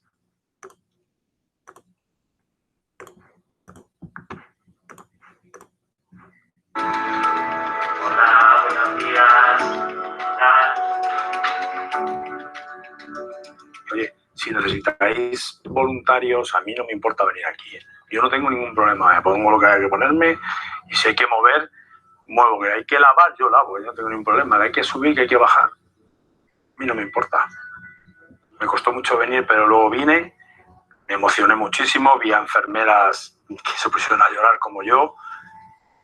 Y no lloras porque hayas perdido a un familiar de aquí, lloras porque durante ese tiempo has tenido un vínculo aquí. Eso es nuestro papel, ¿no? Intentar aliviar. Y lógicamente nuestros pacientes pues mueren en paz y mueren con una serenidad que yo también la deseo, ¿no? Y cuando llegue mi propia muerte, si es por enfermedad, si no es por un accidente, yo diría, pues me encantaría muchas veces, ¿no? Tengo envidia de esos pacientes y digo, así me gustaría morir a mí, ¿no? Con esa paz, con esa serenidad, con sus seres queridos alrededor, tranquilos y apacibles, ¿no? Y esto se puede conseguir en paliativos.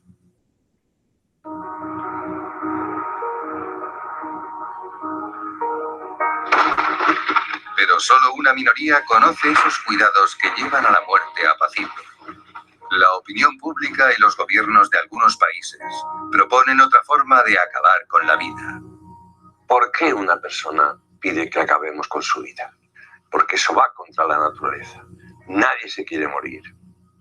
Hemos tenido muchos casos de enfermos que llegan el primer día a las unidades de cuidados paliativos pidiéndonos, por favor, doctor, póngame una inyección y acabar ya porque no puedo soportar este dolor. Llevo 11 días sin dormir y cuando le preguntas, ¿y qué está usted tomando para el dolor? Pues mire, tomo un paracetamol por la mañana y otro por la noche y a estos enfermos, al momento que le ponemos el primer piquito subcutáneo de cloruro mórfico, lo primero que hacen es dormirse para recuperar esos 11 días que llevan sin dormir. Y jamás vuelven a pedir ninguna inyección que acabe con su vida porque lo que estaban necesitando y lo que estaban pidiendo entre líneas era otra vida, otro tipo de vida. A mí me gustaría que se entrevistara a los pacientes que tienen un cáncer avanzado, una enfermedad degenerativa, una insuficiencia de órgano y les pregunten si quieren que acabemos con su vida. Cuando ellos quieran, pero que si quieren que acabemos con su vida. Van a decir que no. Los pacientes quieren seguir nuevos tratamientos, se someten a ensayos clínicos absolutamente novedosos con tal de vivir y vivir un poquito más. Lo que lleva a muchos a pedir la eutanasia es el miedo al sufrimiento. De hecho, la mayoría solo busca eliminar el dolor. La gente está tan ansiosa por lo que pudiera sufrir que cuando conocen su enfermedad piden a su médico: doctor, escriba en mi expediente que quiero la eutanasia. Los cuidados paliativos ya ni se mencionan. Lo primero es la eutanasia. Ya se ha hecho normal. Es normal ser eutanasiado.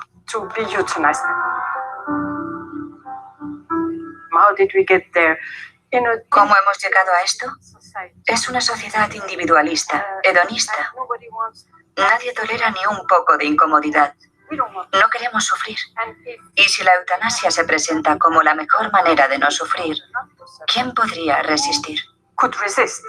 Estamos hablando de un sufrimiento innecesario y perfectamente evitable porque la experiencia nos dice que cuando los enfermos les atiendes adecuadamente, dejan de pedir la eutanasia. Yo solamente he recibido expresamente una petición de que quítame la vida, ¿no? Quiero que me quitéis la vida directamente, ¿no? Y era una señora que estaba físicamente perfectamente bien, pero no encontraba sentido a su vida, ¿no? Entonces, pues se valoró y lo que tenía era una depresión. Y con ayuda de los psiquiatras se consiguió que esa persona volviera a buscar un sentido, ¿no? Lo que más la había motivado en toda su vida era escribir y era escritora, ¿no? Entonces le dije, bueno, ¿por qué no escribe ahora estos momentos, ¿no? Las dificultades que tiene, lo que está viviendo, ¿no? Y esto a lo mejor también le ayuda a otra persona. Y volvió a encontrar motivos para vivir, ¿no? Millones de personas mayores viven el drama de la soledad, el abandono, el maltrato. Para muchos los paliativos son un sueño imposible. Algunos países les ofrecen otra solución. Hay 75.000 españoles cada año que no podrán elegir entre cuidados paliativos o eutanasia, porque solamente van a tener a su disposición la eutanasia, porque no les estamos ofreciendo cuidados paliativos. Una sociedad avanzada debería de tener instrumentos para eliminar el sufrimiento que no sean eliminar al sufriente. Te dan una medicación, unos fármacos pues, para paliar ese dolor. Y eso, junto con un buen acompañamiento médico, psicológico, de voluntarios, familiar y todo lo demás, cuando tú les preguntas si necesitan algo más, pues están cubiertos, ¿no? Lo tienen todo. Bueno, pues esta es la forma civilizada de atender este tipo de situaciones. Y la sociedad tiene la obligación de hacerlo. Como atiende a colectivos hoy en día absolutamente deprimidos, a los pobres, a los niños que no tienen escolarización. ¿Por qué no atienden a este tipo de colectivos? Es una obligación social, ¿no? La eutanasia cambia, revierte completamente esto. Y al final la presión es sobre el que sufre este problema. Quítate del medio, que eres muy costoso y a tu mujer le estás haciendo la Pascua.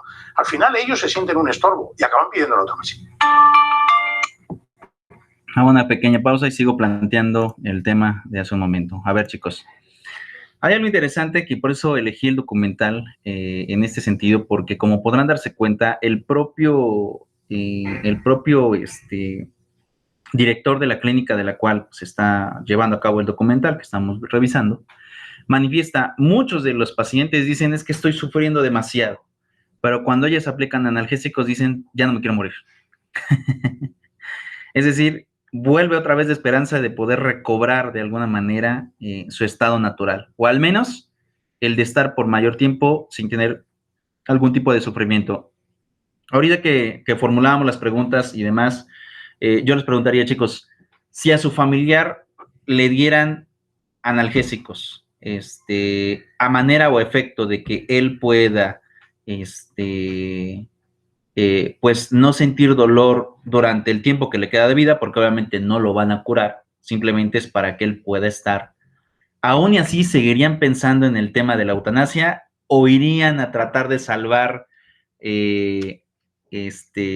la vida de su familiar cercano durante el mayor tiempo posible?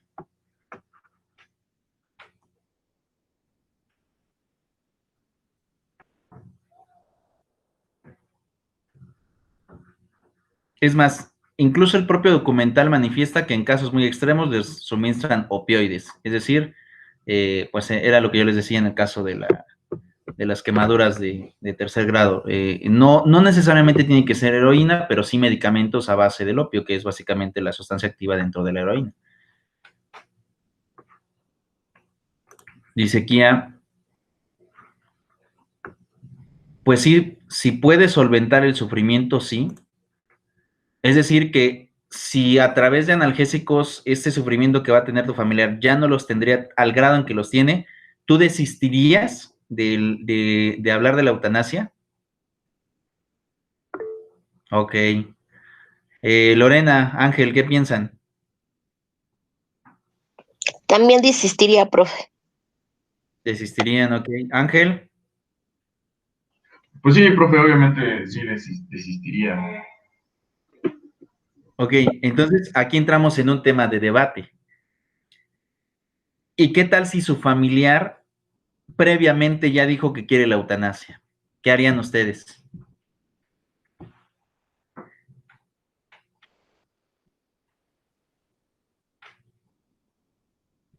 Ustedes ya le dieron el tratamiento, ya vieron que con analgésicos se calma el dolor, ya no le quieren dar muerte, pero su familiar dijo que sí quiere morir. ¿Qué pensarían en esos momentos?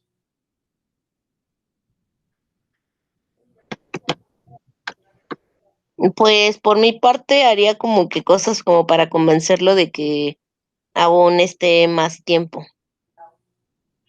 Ok.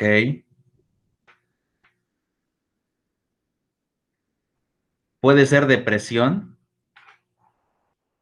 Es decir, que entraría en ti la fórmula de poder ayudarlo, Kia.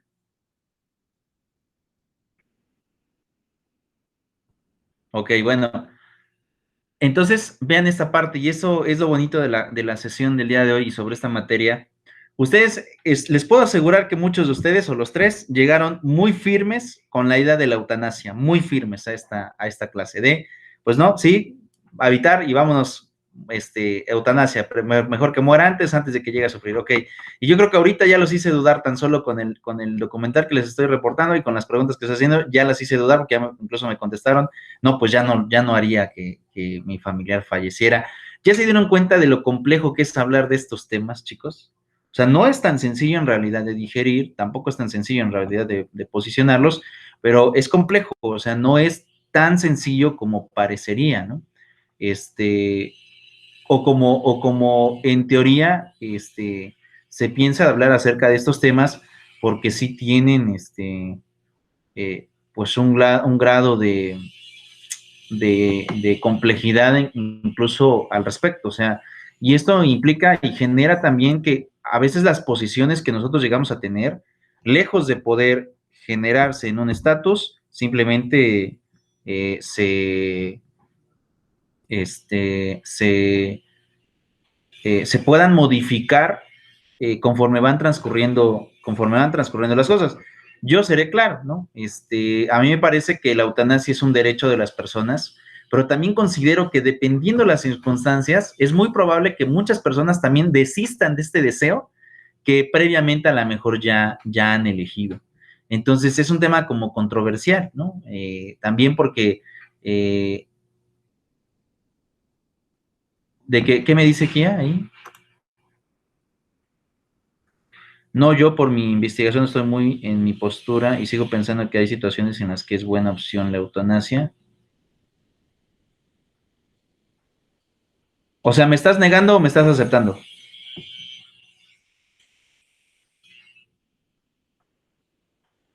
Pero algunos de los cuidados paliativos funcionan. Sí, porque eso en realidad, no entendí en esta frase el no yo. No sé si es aceptación o negación. Pero bueno, sobre lo demás, sí, los tratamientos paliativos en realidad, como los mismos manifiestan, no necesariamente son para poder salvar la vida de las personas. Eso en realidad no consiste en tratamiento paliativo, simplemente es para disminuir el dolor o el sufrimiento del paciente, pero en realidad el paciente tarde o temprano va a fallecer, o sea, no se va a salvar de esa situación. Y resulta complejo también al mismo al analizar, porque de alguna manera, pues bueno, como les decía, a veces, o es muy probable que a lo mejor no el familiar, pero sí el sujeto, o sea, el individuo, se pueda retractar de una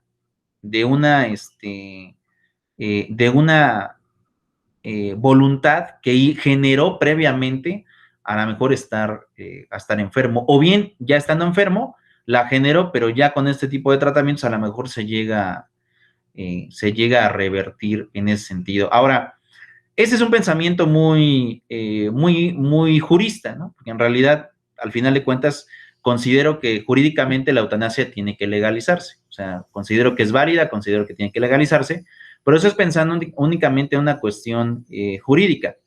Pero las personas, en muchas ocasiones, a pesar de que tienen la opción jurídica, a veces como que no le hacen tanto caso, como que prefieren hacerle caso a su pensamiento moral. O bien hay otras a su pensamiento religioso. Ya dependerá de las personas, X personas, ¿no? Aquí hablando del universo, somos más de, me parece que 100,000 millones de habitantes en el mundo.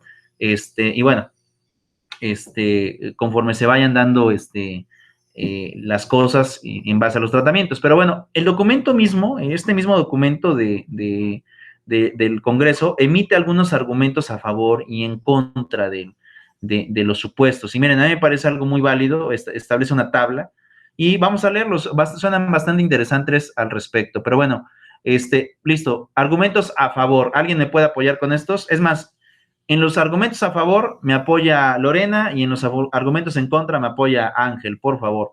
Voy con el primer argumento a favor. ¿Me apoyas, Lorena? Argumentos a favor. El derecho a la muerte digna es expresamente querida por quien padece sufrimientos atroces. Ok, es válido, ¿no? Que alguien que está sufriendo un tipo de padecimiento elija qué hacer con él, ¿no? Argumento en contra, te escucho, Ángel. El dolor y su aspecto subjetivo, el sufrimiento, forma parte de toda vida humana y de la historia de la humanidad. Eso también genera una especie de subjetividad, ¿no?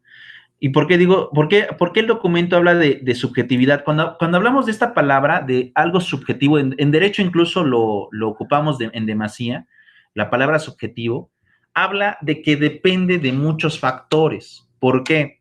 Porque dependiendo del tipo de creencia que tú tengas, vas a pensar que la muerte o como tal el dolor, ya sea puede ser benéfico o puede ser parte de una prueba, o dependiendo del tipo, vuelvo a repetir, dependiendo del tipo de ideología que tú tengas, lo puedes tomar de esa postura, o bien lo puedes tomar en otro sentido. Es decir, que es completamente fatal, es equívoco, es algo que se tiene que evitar, etcétera, etcétera, etcétera. Hablar de subjetividad no consiste en establecer una norma. Cuando hablamos de subjetividad es que existen muchos factores que pueden determinar una conducta en específico y que no se puede considerar ni como buena ni mala, simplemente son posturas completamente diferentes. Entonces, en este caso, yo recuerdo, por ejemplo, si mi memoria no me falla, creo que los cristianos, no estoy tal vez a lo mejor en lo correcto, pero si ustedes conocen un poco más acerca del tema, sería muy bueno que a lo mejor me hicieran una corrección, pero me parece, considero, creo, que los cristianos ven a la muerte como el poder llegar a la presencia a lo mejor de Cristo, ¿no? En su creencia. Y no ven a la muerte como algo trágico, ¿no? No ven a la muerte como algo trágico. Simplemente es como de que necesitas pasar por ahí, porque si no, no puedes llegar con esta deidad en la cual ellos creen. Pero, por ejemplo, hay otra creencia, creo que me parece que es la de los testigos de Jehová, que por ejemplo, ellos dicen, no es posible decidir el poder interrumpir tu vida porque eso es suicidio. Y el suicidio está condenado en el texto bíblico, que es en el cual ellos fundan su pensamiento, de acuerdo a la experiencia, por ejemplo, de Judas en el libro de Mateo, ¿no? Es decir, digamos que a la deidad en la cual ellos creen, pues no ve bien este tipo de conducta. Entonces, ¿qué es lo que sucede? Pues bueno, ya tenemos ahí dos posturas diferentes. Por eso cuando habla acerca de la subjetividad, esto implica que no hay algo determinado, sino que depende de la creencia o de la ideología de las personas. Y al mismo tiempo de que no hay algo determinado, tampoco se puede limitar a un solo sentido un aspecto o visión de algún objeto en específico. Entonces, por eso habla acerca de la subjetividad. Creo que si mi memoria no me falla, en las culturas finlandesas, en Finlandia, y estos que hablan acerca del Valhalla y todo lo demás, el Nirvana y lo demás, ellos, por ejemplo, me parece que veían o ven a la muerte como también como la especie de sabiduría, ¿no? De que, bueno, ya terminaste con tu vida, ya tienes experiencia, y ahora viene la época de ser sabio, ahora sí ya puedes saber qué sí se puede hacer y qué no se puede saber, y bueno, para eso necesitas como que otro grado de conciencia, y bueno, ellos hablan acerca de eso. Por ejemplo, las religiones indias, ¿no? Que creen mucho en la reencarnación y todo ese tipo de cuestiones, por ejemplo, ellos consideran que es como que el paso a la renovación de la energía, y es como que también una idea bastante interesante. Y por ejemplo, yo decía, ¿no? Prácticamente creo que la mayoría de religiones que creen, por ejemplo, en el texto bíblico, como que sí ven como tal al suicidio como mal, porque incluso en la propia Biblia, digamos que esta deidad genérica, no podría determinar, sino genérica, en la que todos creen, de acuerdo al texto bíblico, como que condena la conducta de terminar con el tema del sufrimiento. Entonces, ahí viene la parte compleja, ¿no? Porque a lo mejor para algunas personas dirán, pues a lo mejor si son ateos, dirán, pues yo no creo en nada de lo que dicen esos textos y simplemente yo creo en mis convicciones, y mis convicciones dicen que yo sí soy factible a la eutanasia. Ok, seguramente será válido, pero también habrá otros que a lo mejor entren en una contradicción, en el sentido de que a lo mejor sí la quieren o la pretenden, pero al mismo tiempo sienten culpabilidad por la creencia que ya vienen o teniendo tiempo atrás, y que a lo mejor les genera conflicto entre si sí la toman o no la toman. Es una cuestión, es una postura pues también interesante. No podríamos aquí acabar porque como la propia palabra dice, es subjetivo, depende de muchas cosas, depende de las personas, depende de las ideologías y bueno, en ideologías, híjole, es un universo. Hay muchas ideologías en este planeta, ¿no? Entonces, pues también resulta como que muy amplio el poder hablar acerca de la subjetividad. Pero bueno, vamos con otro argumento. Argumento a favor. ¿Me ayuda, Lorena? El derecho de cada cual a disponer de su propia vida en uso de su libertad y autonomía individual. Ok, te escucho, Ángel, ¿en contra? La provocación de la muerte de un semejante, por muy compasivas que sean las motivaciones, es siempre ajena a la noción de dignidad de la persona humana. Ok, esto es algo también importante. Ok, te dice, el derecho de cada persona para disponer sobre su propia vida es usar su derecho, ¿no? O sea, cada persona tiene derecho a decidir qué se hace con él. Pero por otro lado, en contra, es que en muchas ocasiones la eutanasia no la decide el paciente, la decide el familiar. Y ahí sí encontramos un criterio a lo mejor contradictorio, porque el derecho es de la persona, más no de los familiares. Los familiares, en teoría y de manera jurídica, no tendrían derecho a decidir qué pasa con el familiar. Sería el propio familiar que tendría que decidir qué pasa con él mismo. Pero también ahí entraremos en un debate. Habrá algunas personas que sí decidan antes de que a lo mejor se empeore su decisión, pero habrá otras que ya no decidan. Y entonces ahí encontramos un tema contradictorio en que si los familiares tienen derecho o no de poder disponer de la vida de otra persona. Y eso resulta un poco complejo. ¿Ustedes qué piensan, chicos? ¿Creen que un familiar sí tiene el derecho suficiente de decidir sobre su familiar cuando éste no ha podido decidir por sí mismo porque a lo mejor su estado de gravidez ya es demasiado?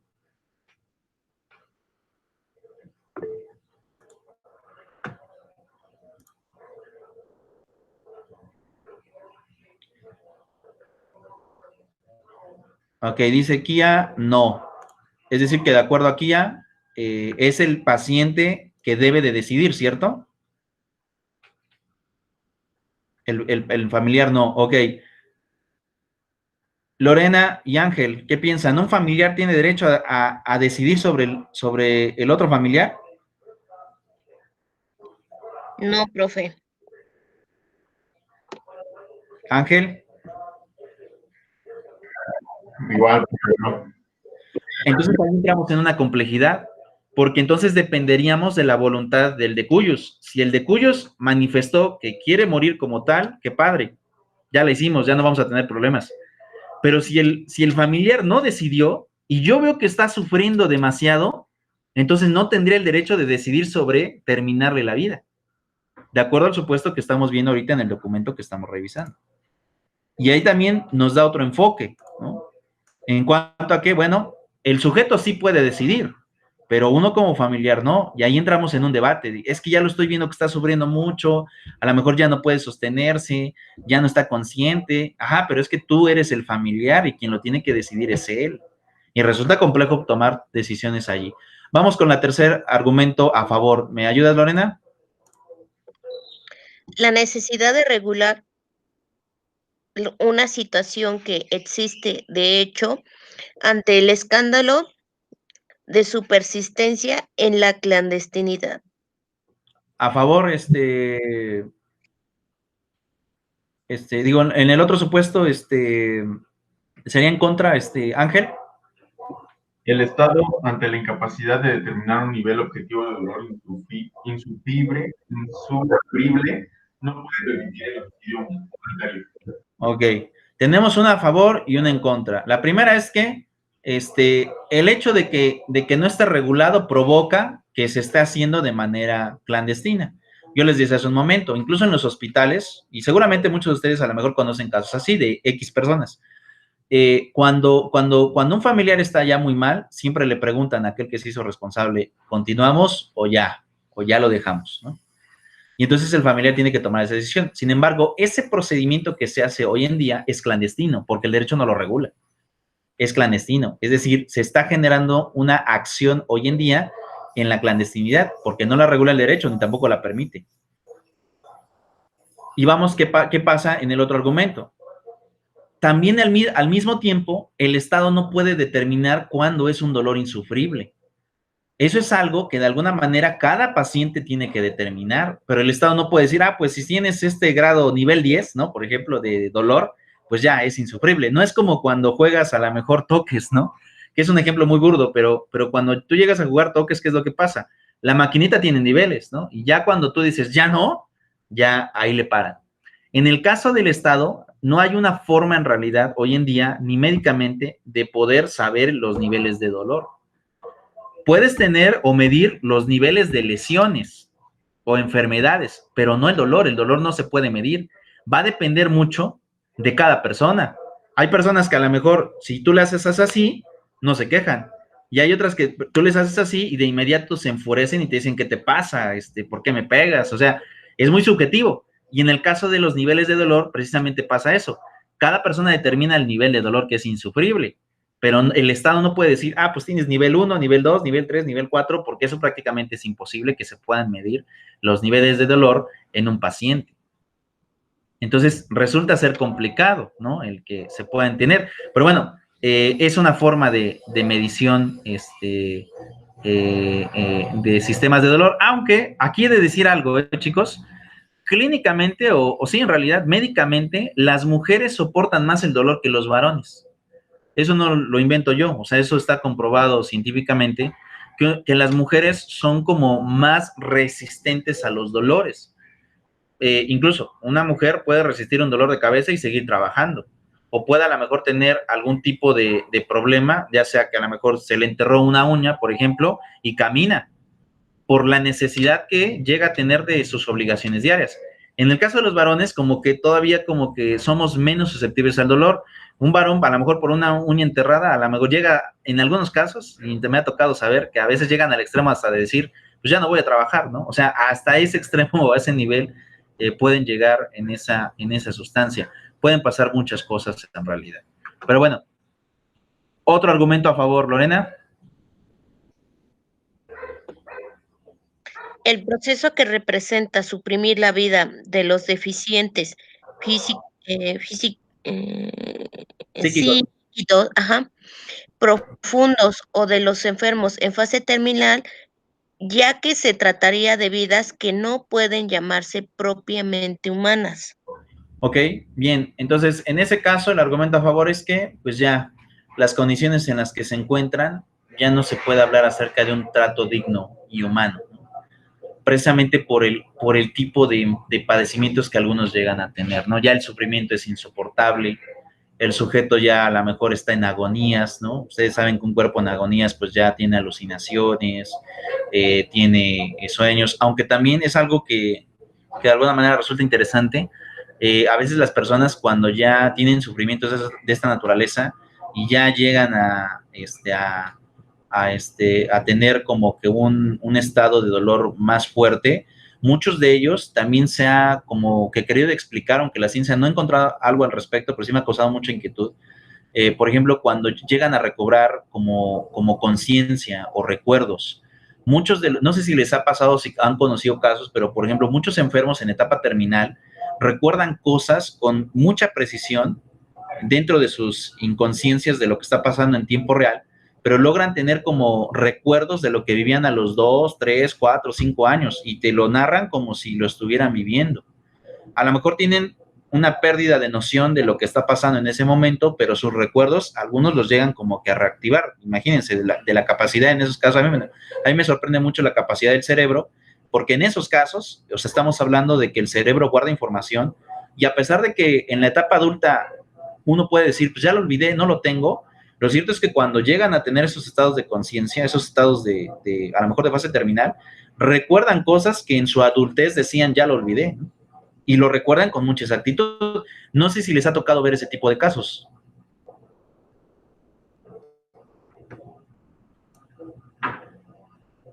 ¿Los han visto? Por mi parte no, profe. ¿No? Ángel, ¿tú sí? No, profe. No, Kia, ¿a ti te ha tocado ver de esos casos?